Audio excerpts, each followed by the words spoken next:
Hi, welcome to ZigaJ Review.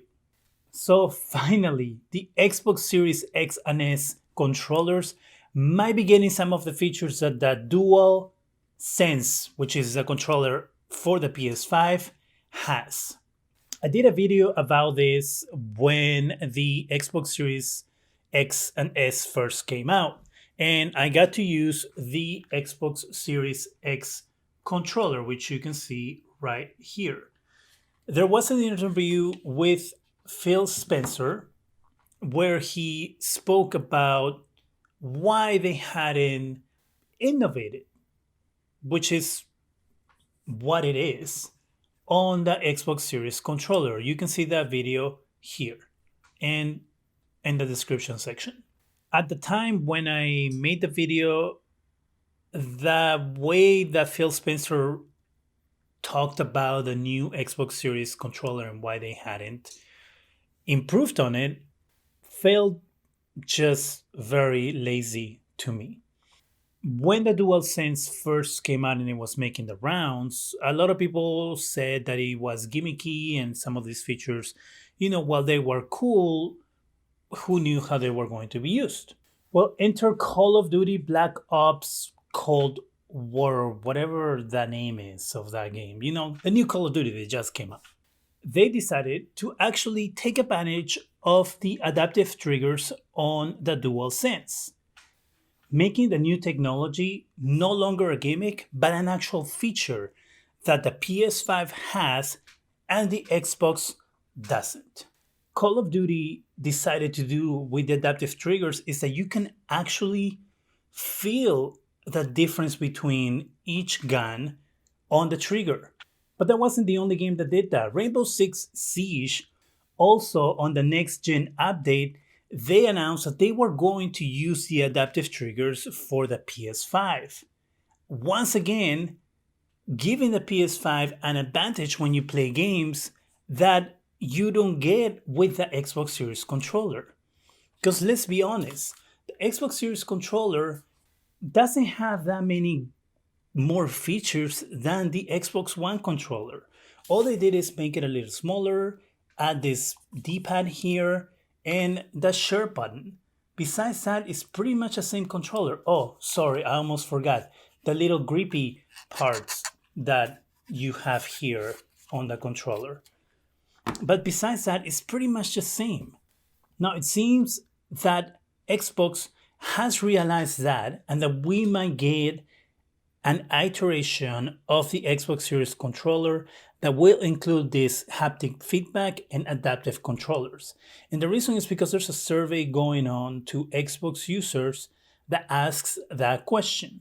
As you can see here towards the bottom of the survey, it says, I am aware of features on PlayStation controllers that I wish were on the controller that came with this console. I would have marked a 1 on that one. But that's not the only thing that seems Xbox is trying to improve on. Another things that people were saying is that the experience, the UI, didn't feel as next gen as they hoped it would. And the reason is because Xbox decided to go with an experience that will look the same across all platforms. So if you have an Xbox One or an Xbox One, Xbox One X or an Xbox One S, Xbox Series X, Xbox Series S, PC, and smartphone, you'll get the same experience across. So the UI will be the same no matter where you play. I can understand why they would do that. It makes it easier for a person who's jumping between devices to have the same experience and not have to relearn where things are or how things work. So from a user experience, which is what a UI is, it makes sense to have a cohesive experience across all platforms. But if you're a person who is spending money on a next-gen console, you want to feel that next-gen thing when you have something new, as it was when you went from the Xbox to the Xbox 360 and from the Xbox 360 to the Xbox One, which again, Sony did with the PS5. The experience on the PS5 is different than the experience on the PS4.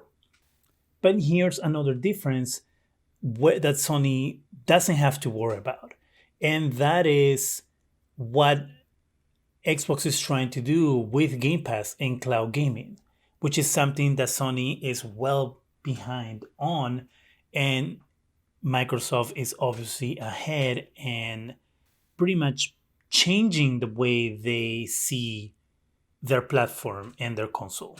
And there's a question on their survey that kind of talks about this.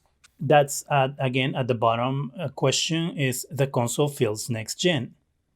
I'm using the Xbox Series X. Does the console feel next gen?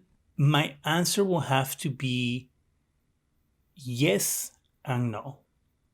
It feels next gen when I'm playing games, right? Loading times are faster, graphics are better, refresh rates are better as well because of the TV that you play it on.